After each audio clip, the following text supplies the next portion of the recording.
Today we're going to be talking about Japanese game developers, Japanese companies, Japanese games, the whole Japanese video game industry in general, because as of right now, the Japanese video game industry is pretty much stagnant, irrelevant. If you've been gaming in the past generation or two, you have to come to terms with it. You have to admit it that the Europe and the American developers are much superior and much more innovative and groundbreaking than the Japanese developers as of late. Japanese developers have been pretty much regulated and rendered irrelevant, sent to the backseat of the bus to where the handheld ghettos are of the PSP, the Vita, and the DS and the 3DS. It's just the way it is right now. Not to say that there aren't any good Japanese developers left, but most games that come out, most games that sell a lot, most games that are of high garner to high critical acclaim are not from Japan. Now, I've written down a couple of notes, gone over a couple of developers and situations, and we'll read down the list and we'll get your thoughts and opinions on the matter. Years ago, Capcom, to save face with shareholders, decided to free up some money. They got rid of Clover Studios in order to get a short-term spike in profits, in my opinion, which was a big mistake. They got rid of some of the most senior development staff, and that staff took over their resources and left with it, and they have not been able to replenish it. Notable figures, lost experienced programmers and artists, these people all left Capcom and were never replaced.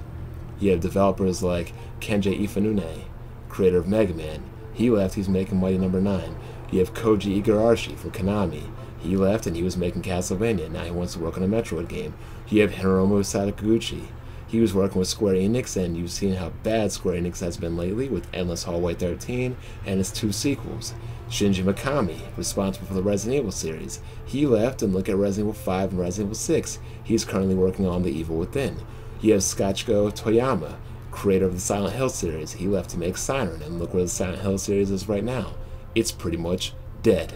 And lastly, you have Tomonobu Itagaki, Team Ninja. You heard about the fallout with Tecmo and Team Ninja, and now he's left to make Devil's Third. So, on one hand, we have Japanese developers not only not doing good, but they can't even keep their talent, secure their talent, or keep their talent happy. Now you have American developers, they also leave to form their own studios because they're not involved and they don't want to be involved with the huge AAA budgets, but at least good games are still coming out there. Japanese developers and Japanese studios, to me, like the long, big hallmarks and stalmarks and the cornerstones of Japanese development, those pillars are falling. Those pillars are breaking. And you're not seeing any young guns or any new fresh blood that are coming up into the equation. Kind of the same problem Nintendo has. They're stuck in the past and they really don't want to come out into the future. So let me know your thoughts and your opinions on this. How do you think things are going to turn out?